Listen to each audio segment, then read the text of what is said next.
ನಮ್ಮ ಸದಸ್ಯತ್ವ ಕಿತ್ತಾಕಿದ್ದಾರೆ, ನಾನಿದ್ದಾಗ ಹಂಗಾಯ್ತು ಹಿಂಗಾಯಿತು ಅಂತ ಎಲ್ಲ ಒಂದಷ್ಟು ಪ್ರಶ್ನೆಗಳನ್ನು ಮುಂದಿಟ್ಟರು. ಅದಕ್ಕೆ ನಾವು ಕಳೆದ ಬಾರಿ ಅಂಕಿಅಂಶಗಳನ್ನೆಲ್ಲ ಕೊಟ್ವಿ ನಿಮಗೆ. ಕೊಟ್ಟಾಗ ಅವ್ರು ಏನು ಮಾಡ್ತಾರೆ, ಇದ್ಯಾವುದೋ ಫೇಕು ಅದು ಇದು ಅಂತ ಅಲ್ಲಾಡಿಸ್ತಾರೆ. ಈಗ ಅದಕ್ಕೆ ನಾನು ಎಲ್ಲ ಒಂದೊಂದು ಸೆಟ್ ತಂದಿದ್ದೀನಿ. ನಿಮ್ಗೆ ಈಗಲೇ ಬೇಕಾದ್ರೆ ತಗೊಳ್ಳಿ ಅಥವಾ ಆಮೇಲೆ ಬೇಕಾದ್ರೆ ನೀವು ತೊಗೋಬೋದು.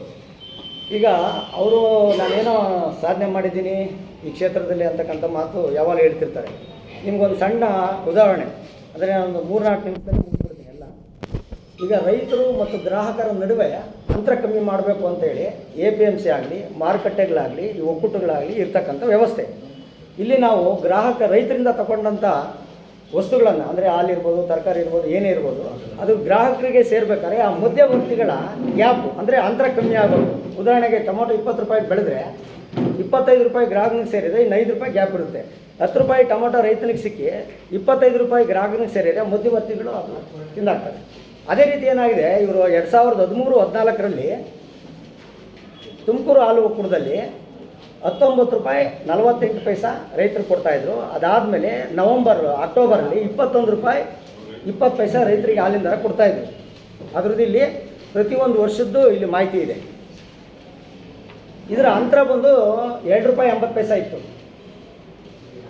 ಈಗ 2018-19ರಲ್ಲಿ 22 ರೂಪಾಯಿ 94 ಪೈಸಾ ರೈತರು ಕೊಟ್ಟು 35 ರೂಪಾಯಿಗೆ ಹಾಲು ಮಾರಿದರು. ಅಂತರ 12 ರೂಪಾಯಿ 6 ಪೈಸಾ ಆಯಿತು. 6 ಲಕ್ಷ ಲೀಟ್ರು 2 ರೂಪಾಯಿ 80 ಪೈಸಾ ಇದ್ದಂಥ ಅಂತರನ 12 ರೂಪಾಯಿ 6 ಪೈಸಾ ಆಯಿತು ಇವ್ರ ಅವಧಿನಲ್ಲಿ 5 ವರ್ಷದಲ್ಲಿ. ಅಂದರೆ ಹಾಲಿನ ದರ ಮಾತ್ರ 24, 26, 28, 30, 32, 34, 36 ರೂಪಾಯಿ ಆಯಿತು. ರೈತರಿಗೆ ಮಾತ್ರ ಬರೀ 22 ರೂಪಾಯಿ 94 ಪೈಸಾ ಕೊಟ್ಟಿದ್ದಾರೆ. ಇದಕ್ಕೆ ದಾಖಲೆ ಇದೆ, ನೋಡ್ಬೋದು, ನೀವು ತೊಗೋಬೋದು. ಈಗ ಅವ್ರು ಹೇಳೋದು ನನ್ನ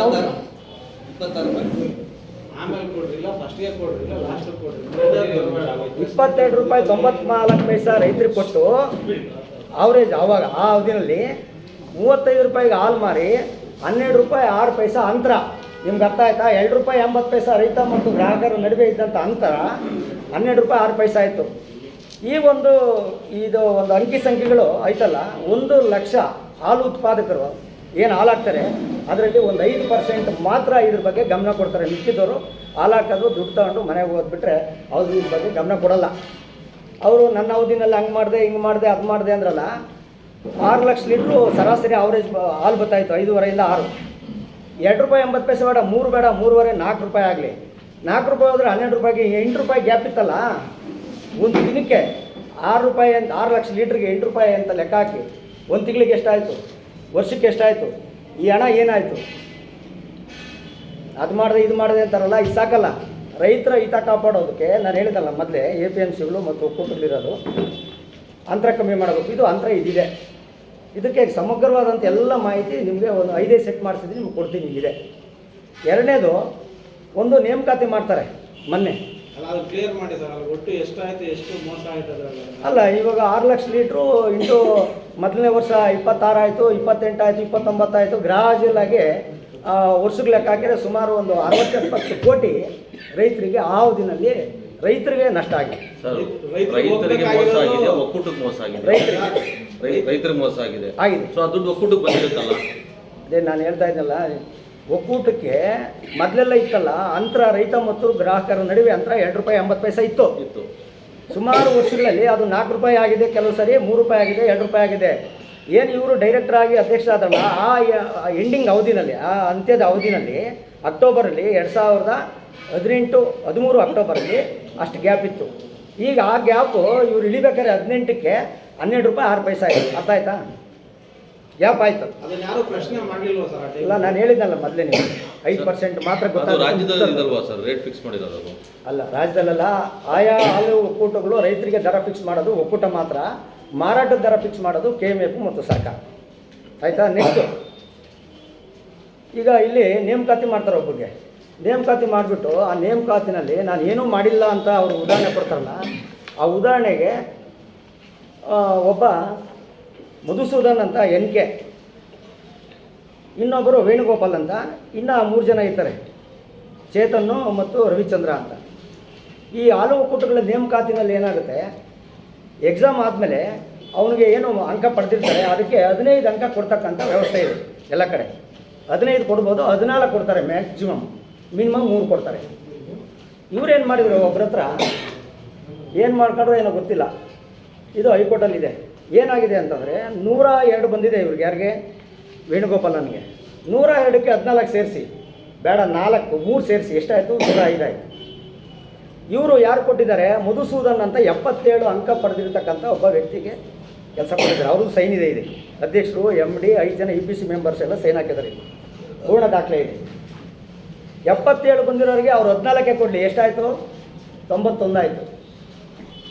102 ಬಂದಿರೋನಿಗೆ 0 ಕೊಟ್ಟರು, 102 ಬಂದಿರೋನು ಬಿಟ್ಟು ಇವರು 91 ಬಂದಿರೋನಿಗೆ ಕೆಲಸ ಕೊಟ್ಟಿದ್ದಾರೆ. ಅದು ಹೈಕೋರ್ಟಲ್ಲಿ ಈಗಾಗಲೇ JR ಕೋರ್ಟು, ಹೈಕೋರ್ಟು, KIT ಎಲ್ಲ ಮುಗಿಸಿ ಸೆಕೆಂಡ್ ಬೆಂಚಲ್ಲಿ ಇದೆ, ಆರ್ಡರ್ ಆಗಿದೆ. ಫಸ್ಟ್ ಬೆಂಚಲ್ಲಿ, ಸೆಕೆಂಡ್ ಬೆಂಚ್ಗೆ ಈಗ ನಡೀತಾ ಇದೆ ಕೇಸ್.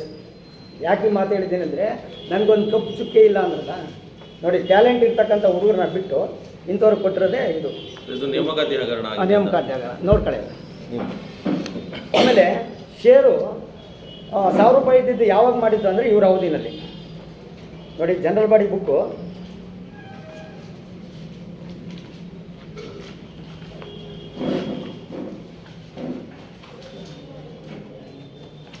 ಹ್ಞೂ 26/8/2024 ಸಾಲಿದ್ದು ಈ ಪುಸ್ತಕ. ಈ ಪುಸ್ತಕದಲ್ಲಿ ರೆಕಾರ್ಡ್ ಆಗಿದೆ ಏನಂತ,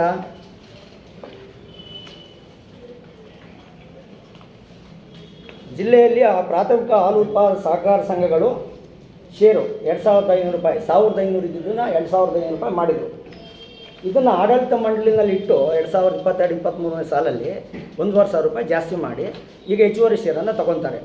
ಅವರಲ್ಲಿ ಆರೋಪ ಮಾಡಿರೋದೇನು, ಷೇರು ಏನು ಬೇಕಾಗಿರಲಿಲ್ಲ, ಸಚಿವರು ಆದೇಶದ ಮೇರೆಗೆ ಹೆಚ್ಚಿಗೆ ತಗೊಂತಾವ್ರೆ ಅಂತೇಳಿ ಒಂದು ಆರೋಪ ಮಾಡಿದ್ವಿ. ಅದನ್ನು ಬೇಕಾದ್ರೆ ನಿಮ್ಮ ಹತ್ರ ಇದು ನೋಡ್ಕೊಳ್ಳಿ. ಆಮೇಲೆ ಈ ಅದರಲ್ಲಿ ಟರಾವು ಎಲ್ಲ ಇದೆ, ಜನರಲ್ ಬಾಡಿದಿದೆ, ಆಡಳಿತ ಮಂಡಳಿ ಆದಮೇಲೆ ಜನರಲ್ ಬಾಡಿನಲ್ಲೂ ಪಾಸಾಗಿದೆ. ಅದನ್ನು ಈಗ ಇಂಪ್ಲಿಮೆಂಟ್ ಮಾಡಿದ್ದಾರೆ, ಅದಕ್ಕೆ ಸಂಬಂಧಪಟ್ಟಂತೆ ದಾಖಲೆ. ಆಮೇಲೆ ಗುಣಮಟ್ಟ ನಾನಿದ್ದಾಗ ಹಂಗಾಯಿತು ಹಿಂಗಾಯಿತು ಏನೇನೋ ಆಯಿತು ಅಂತ ಹೇಳ್ತಾಯಿದ್ರು. ಆವಾಗ 67ರಿಂದ 75% ಗೊತ್ತಾಯಿತು.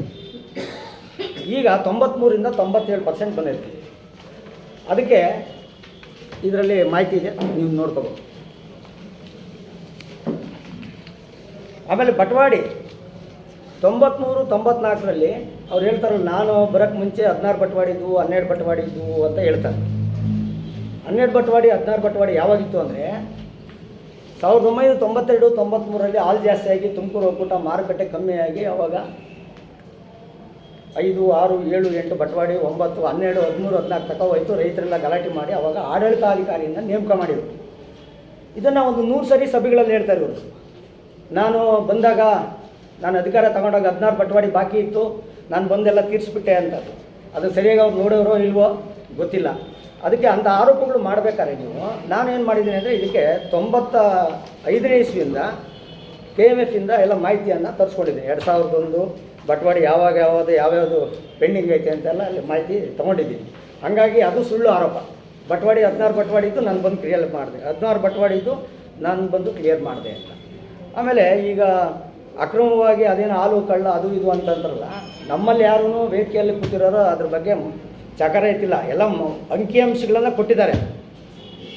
ಅವರೇ ಮಾತಾಡ್ತಾ ಹಾಲು ಕಳ್ಳ ಅಂತ ಅವರೇ ಘೋಷಣೆ ಮಾಡ್ಕೊಂಡವ್ರೆ. ನಮ್ಮಲ್ಲಿ ಇರೋರು ಯಾರೂ ಅದನ್ನು ಹೇಳಿಲ್ಲ. ಆ ಟೈಟ್ಲ್ ಯಾರೂ ನಾವು ಕೊಟ್ಟಿಲ್ಲ, ಯಾರೂ ಕೊಟ್ಟಿಲ್ಲ. ಅಲ್ಲಿದ್ದವರು, ಇಲ್ಲಿಗೆ ಬರದೇ ಇದ್ದವರು ಅವ್ರು ಯಾರನ್ನ ಕೇಳಿ ಯಾರೂ ಕೊಟ್ಟಿಲ್ಲ. ಅದು ಅವರೇ ಮೊನ್ನೆ ಪತ್ರಿಕಾಗೋಷ್ಠಿಯಲ್ಲಿ 5ರಿಂದ 6 ಸರಿ ಹಾಲು ಕಲ್ಲ ಅಂತ ಅವರೇ ಮಾತಾಡಿದ್ದಾರೆ. ಅದು ಒಂದು. ಆಮೇಲೆ ಇದೇನು ಅವಾಗ ಏನೂ ಆಗೇ ಇಲ್ಲ ಅಂದ್ರಲ್ಲ ನೋಡಿ, ಇದರಲ್ಲಿ ಅವಾಗ 3 ಜನ ಸಸ್ಪೆಂಡ್ ಆಗ್ತಾರೆ. ಇದು ಕಾಪಿ ಮಾಡಿಸಿದ್ದೀನಿ, 6 ಕಾಪಿ ನಿಮ್ಗೆ ಕೊಡೋಕ್ಕೆ. ಅದರಲ್ಲಿ ಕೊಡ್ತಾರೆ, ದಿನಾಂಕ 17/5/2023 ಮಧುಗಿರಿ BMC ಮಾರ್ಗ 4ರಲ್ಲಿ BMC ಕೇಂದ್ರಗಳ ಹಾಲು ಶೇಖರಣೆ ನಿಗದಿಪಡಿಸಿದ್ದ ಸಂಖ್ಯೆ ಗುತ್ತಿಗೆ ಟ್ಯಾಂಕರ್ನ KA51H3341 ಜೊತೆಗೆ ಒಂದು ಹೆಚ್ಚುವರಿ ವಾಹನ KA51AV 2580 ಸದರಿ ಮಾರ್ಗದಲ್ಲಿ ಚಲಿಸುತ್ತಿದ್ದು ಕಂಡುಬಂದಿದೆ. ಅಂದರೆ ಒಂದೇ ರೂಟಲ್ಲಿ 2 ವಾಹನ ಓಡಾಡ್ತವೆ. ಏನಕ್ಕೆ? ಒಂದು ನೀರು ತುಂಬ್ಕೊಂಡು ಹೋಗೋದು, ಒಂದು ಹಾಲು ತುಂಬ್ಕೊಂಡು ಹೋಗೋದು. ಈ ವಾಹನ ಉದ್ದೇಶಪೂರ್ವಕವಾಗಿ ಸದರಿ ಮಾರ್ಗಕ್ಕೆ ಕಳಿಸಿ ಅವ್ಯವಹಾರ ಮಾಡುತ್ತಿರುವುದು ಸಂಶಯ ಬಂದಿರುತ್ತದೆ. ಕಾರಣ ಮಿಡಿಗೇಶಿ ಪೊಲೀಸ್ ಠಾಣೆಯಲ್ಲಿ FIR ದಾಖಲಾಗಿದ್ದು ತನಿಖೆಯ ಹಂತದಲ್ಲಿ ಇರುತ್ತದೆ. ಈ ಪ್ರಕರಣ ಬಗ್ಗೆ ವ್ಯಾಪಕವಾಗಿ ಚರ್ಚೆಯಾಗಿದ್ದು ಪತ್ರಿಕಾ ಮಾಧ್ಯಮಗಳಲ್ಲಿ ವರದಿ ಪ್ರಕಟವಾಗಿರುತ್ತದೆ. ಈ ಉದ್ದೇಶದಿಂದ ಎಲ್ಲ ಸೇರಿ 3 ಜನನ ಅಮಾನತು ಮಾಡಿ. ಇದು ಅಮಾನತ್ ಕಾಪಿ. ನನ್ನ ಅವಧಿನಲ್ಲಿ ಏನೂ ಆಗಿಲ್ಲ ಅಂದ್ರಲ್ಲ ಅದಕ್ಕೆ. ಈಗ ಅವರು ವಿನಾಕಾರಣ ಇದರಲ್ಲಿ ಶೇರಲ್ಲಾಗಲಿ ಗುಣಮಟ್ಟದಲ್ಲಾಗಲಿ ಆಮೇಲೆ ಅದ್ಯಾವುದೋ ರೈತ ಕಲ್ಯಾಣ ಟ್ರಸ್ಟು ನೀವೇ ನೋಡಿದ್ರೆ ಮನೆ ಬಿಜವಾರದಾಗಿ 82 ಜನ ಕೊಟ್ಟರು, ಗರಣಿನಲ್ಲಿ ಆಮೇಲೆ ಸಬ್ ಆಫೀಸಲ್ಲಿ 42 ಜನ ಕೊಟ್ಟರು, ಗರಣಿನಲ್ಲಿ ಕೊಟ್ಟರು. ಅದ್ಯಾವುದೂ ನಿಂತಿಲ್ಲ. ನಾನು ಬರೋಕ್ಕೆ ಮುಂಚೆ ಹಿಂಗಿತ್ತು, ನಾನು ಬಂದಮೇಲೆ ನಿಲ್ಲಿಸಿರು, ನಾನು ಬರೋಕ್ಕೆ ಮುಂಚೆ ಹಿಂಗಿತ್ತು, ನಾನು ಬಂದಮೇಲೆ ನಿಲ್ಲಿಸಿರು ಅಂತ ಹೇಳಿದ್ದಾರೆ. ಈಗ ಸದ್ಯಕ್ಕೆ ಇಷ್ಟಕ್ಕೆ ನಾನು ಸ್ಪಷ್ಟೀಕರಣ ಕೊಟ್ಟಿದ್ದೀನಿ. ನಂದಿನಿ ಪತ್ತಿನ ಸಹಕಾರ ಸಂಘದ ಬಗ್ಗೆ ನಾನು ಎಲ್ಲ ಮಾಹಿತಿ ತಗೊಂಡಿದ್ದೀನಿ. ಯಾರ್ಯಾರು ನಾವು ಸಾಲ ಕೊಟ್ಟಿದ್ದೀವಿ, ಯಾರ್ಯಾರು ಬಾಕಿ ಇದೆ, ಅದನ್ನು ವಸೂಲಿ ಮಾಡಿ 3,75,000 ರೂಪಾಯಿ ಇಲ್ಲೇ ಡಿಸ್ ಬ್ಯಾಂಕ್ ಅಮಾನತ್ ಖಾತೆನಲ್ಲಿ ಇಟ್ಟಿದ್ವಿ. ಆ ಬಾಡಿಗೆನೂ ಅಡ್ವಾನ್ಸು ನಾನು 25,000 ಕೊಟ್ಟಿದ್ದೀನಿ. ಬಾಡಿಗೆನೂ ನಾನೇ ಕಟ್ತಾಯಿದ್ದೆ. ಪತ್ರಿಕೆನೂ ನಾವೇ ತರಿಸಿದ್ವಿ. ಅಲ್ಲಿ ಯಾವುದೂ ದುರುಪಯೋಗ ಮಾಡಿಲ್ಲ. ಇದಾದಮೇಲೆ ಒಂದು 4 ದಿವಸದೊಳಗೆ ಸಮಗ್ರವಾದಂಥ ಮಾಹಿತಿನ ನಿಮಗೆ ಪ್ರೆಸ್ ನೋಟು ಮತ್ತು ವಿತ್ ದಾಖಲೆ ನಿಮ್ಗೆ ಅದನ್ನು ಕೊಡ್ತೀನಿ. ಈಗ ಇಷ್ಟು ಮಾತನ್ನು ಹೇಳಿ ಮಿಕ್ಕಿದ್ದು ನಮ್ಮ ಕಾಂಟ್ರಾಕ್ಟು ಮಿಕ್ಕಿದ್ದವ್ರು ಮಾತಾಡ್ತಾರೆ. ಸರ್, ಇದು ಶೇರ್ ಅಮೌಂಟ್ ಅಂತ ಹೇಳಿದ್ರಲ್ಲ, ಇದು ಪ್ರತಿ ವರ್ಷ ಕಟ್ಟಬೇಕಾ? ಇಲ್ಲ, ಅದೇನು ಗೊತ್ತಾ, ಈಗ ಹಾಲು ಉತ್ಪಾದಕ ಸಹಕಾರ ಸಂಘಗಳು ಪ್ರಾರಂಭ ಆದಾಗ 50 ರೂಪಾಯಿ ಇರುತ್ತೆ. ಆಮೇಲೆ ಇವಾಗ ಮತ್ತೆ ದಿನ ಕಳೆದಂಗೆ ವಹಿವಾಟು ಜಾಸ್ತಿ ಆದಾಗ ಅದನ್ನು 250 ಮಾಡ್ತಾರೆ, 500 ಮಾಡ್ತಾರೆ, 1000 ಮಾಡ್ತಾರೆ, 2,500 ಮಾಡಿ. ಈಗ 1,000 ಇದ್ದಿದ್ದು 2,500 ಮಾಡ್ಯಾರೆ. ಅದು ಮಾಡಿರೋದು ಯಾರು? ಅವ್ರ ಅವಧಿನಲ್ಲಿ ಅವರೇ ಮಾಡಿ ನೋಡಿ ಶೇರ್ ಕಟ್ಟಿಸ್ಕೊಂತವ್ರೆ ಅಕ್ರಮವಾಗಿ ಅಂತ ಆರೋಪ ಮಾಡಿರೋದಕ್ಕೆ ಅದು ದಾಖಲೆ. ಸೊ ಈ ಶೇರ್ ಮತ್ತೆ ಪ್ರತಿ ವರ್ಷ ಕಟ್ಟಂಗಿಲ್ಲ? ಇಲ್ಲ, ಅದು 5 ವರ್ಷ 10 ವರ್ಷಕ್ಕೆ ಒಂದು ಮಾತಾಡಿ ಸರ್. ದಿನಾಂಕ 27/8/2024 ಈ ನಮ್ಮ ಮಧುಗಿರಿ ತಾಲೂಕಿನ ಏನು ಮಾಜಿ ಹಾಲು ಒಕ್ಕೂಟದ ನಿರ್ದೇಶಕ